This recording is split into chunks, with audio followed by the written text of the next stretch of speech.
kebanyakan teman-teman apabila dia kerjakan kopnya, pernya patah brother. Jadi saya mau tahu penyebab per klep patah karena apa? Per klep mudah patah, dia tidak akan patah kalau dia tidak bergetar. Jadi dia lebih mudah patah jika bergetar. Sebenarnya cuma getaran yang membuat dia patah. Kemudian yang kedua bahannya. Kembali lagi tergantung kualitas. Jadi marilah kita pintar-pintar belanja barang brother. Bukan berarti mau pamer atau apa. Ini cuman Saran. Yang pasti mahal itu tidak pernah bohong. Dan jangan mahal kemahalan. Jadi ambil baik-baiknya, buang buruk-buruknya. Dan kita masih lanjut, bukan penutup. Sorry, kita lupa sebutkan harganya dari kop ini. Sekitar 2.500.000-an. Karena dia mahal, karena settingnya juga mahal, beryllium. Mahal karena kita pesan khusus brother. Jadi ada biaya untuk biaya tambahan untuk mesin CNC dengan ukuran yang kita inginkan. Dan bahannya yang ada beryllium. Jadi sekitaran 2.500.000-an lebih. Entah lebihnya berapa? Anda baku atur dengan BRT. Ini bukan sponsor karena kebetulan produk BRT yang masuk dari hitungan kami dan kita percayakan kepada itu dan tidak mesti dari BRT. Intinya yang jelas presisi lah. Anda bisa gunakan produk-produk yang Anda percayai. Kalau Anda punya mesin CNC, Anda bisa buat sendiri di rumah. Oke, kita lanjut ke kruk as brother. Ini sudah terpasang. Gunanya kita pakai kruk as ini. Kelebihannya kruk as BRT, dia sudah stroke up atau lebih mudah menggapai cc tinggi dengan kruk as BRT karena dia sudah up 3 mili. Jadi dia total naik turunnya 6 mili. Terus total struknya 60. Makanya kita pilih kruk as ini karena sangat mudah gapai cc lebih tinggi. Dia sebenarnya kalau beratnya tetap sama dengan yang standar, cuma dia memang istimewanya dia sudah stroke up. Kalau pakai yang ini itu torsinya lebih kuat, sangat kuat. Bahkan motor standar modal ganti kruk as saja itu torsinya cukup signifikan naiknya. Nah, perbedaan masalah kualitas kruk as ini dengan kruk as standar. Kenapa kita mesti apa bahannya memang bagus atau berat atau dan lain-lain? Kalau bahannya saya rasa sama, cuman hardeningnya. Jadi di big pen kruk asnya sudah di hardening atau dipanaskan, kruk asnya tidak mungkin melintir lagi, lebih kuat dia. Walaupun sudah ganti stang sampai 10 kali, tetap lebih kuat. Kalau yang standar, kalau sudah ganti stang sampai 10 kali itu sudah longgar. Ini sudah sepaket dengan stang set. Bagaimana dengan kekuatan masalah putusnya nanti? Atau kan ini tidak akan putus-putus atau bagaimana? Kan kebanyakan motor-motor yang kerja cc besar yang bermasalah masalah kruk as biasanya bengkok atau putus atau apalah entah dari jokinya masing-masing. Kalau dilihat persis sama dengan yang standar, tebalnya diameter tetap sama, cuman kita kemarin request yang pen 15. Jadi pen sernya sudah pakai 15 mili, yang standarnya KLX 14. Kemudian dia bedanya sama yang standar cuman di hardening, jadi dipanaskan, bajanya makin kuat. Kalau masalah bengkok bisa dibilang tidak mungkin, tapi kalau putus iya bahaya. Penyebab putus biasa karena apa? Karena kelebihan RPM. Makanya tadi kita pakai yang CDI BRT yang remote, di itunya kita bisa batasi RPM-nya. Kegunaan CDI remote kita batasi limiter motor agar tidak over pada saat kita melakukan tanjakan atau dan lain-lain. Kasarnya kita bisa gunakan gigi satu sepanjang-panjang mungkin karena tenaga motor akan diatur oleh CDI. Dia akan putus sendiri. Jadi dia tidak akan mungkin naik terus RPM-nya karena sudah dibatasi dengan CDI.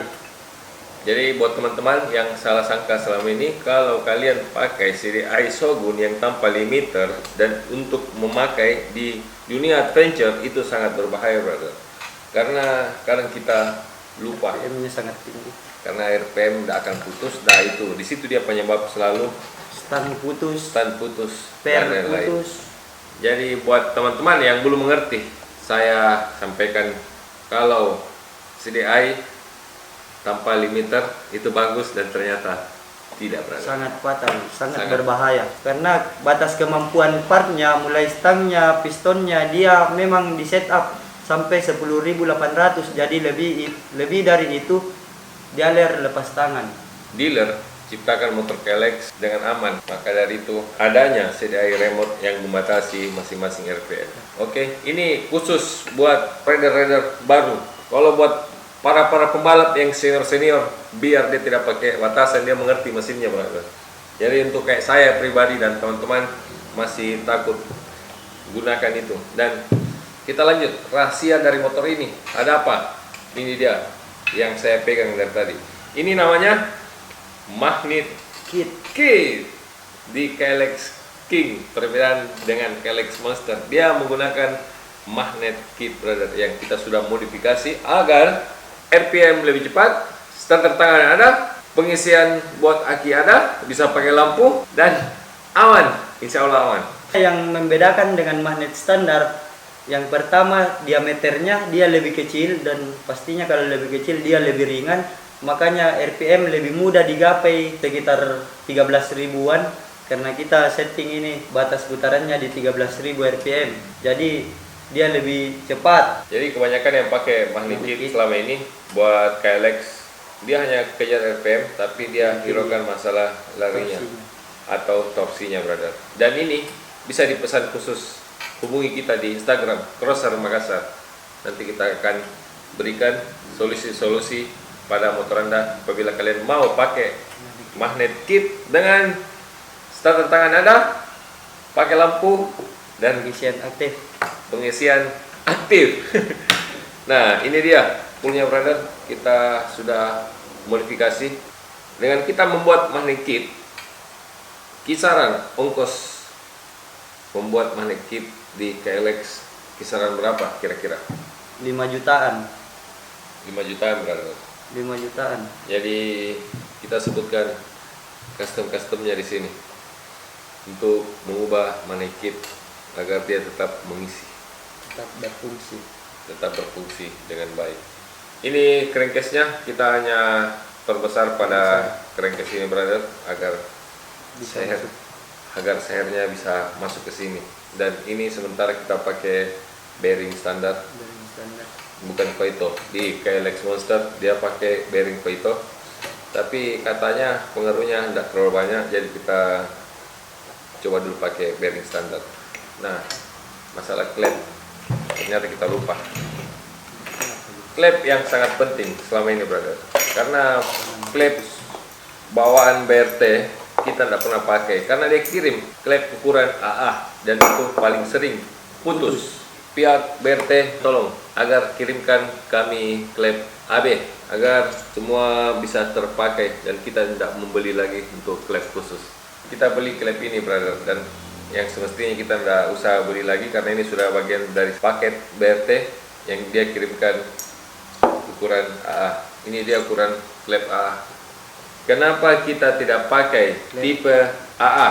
Karena apa? Sebenarnya klep BRT karbon A keluaran BRT tipe A-nya itu memang klep atas, jadi dia khusus untuk klep in. Terus yang X-nya karbon A juga, tidak mungkin kita akan pasang di X. Dari bahannya dia beda. Klep in dan X itu sangat beda bahannya. Yang in lebih gampang memuai. Terus yang X sebenarnya jangan sampai dia memuai karena kepanasan terus kena sisa pembakaran. Kalau yang in dia udara dingin campur dengan bahan bakar, makanya dia tetap dingin, tidak mungkin dia akan memuai. Jadi dia bahaya ini, biasa lengket atau putus. Oke, penjelasannya sudah cukup dan kita pakai klep ini untuk sementara dan untuk penyelesaian pada mesin, dan nanti kita akan pakai klep titanium. Dan sampai jumpa di KLX atau motor-motor yang kami kerja. Oke, brother, bye. Jangan lupa like, comment, and subscribe. Komen di bawah, brother. Yang baik-baiknya diambil, yang jelek-jeleknya dibuang. Oke? Salam Crosser Makassar.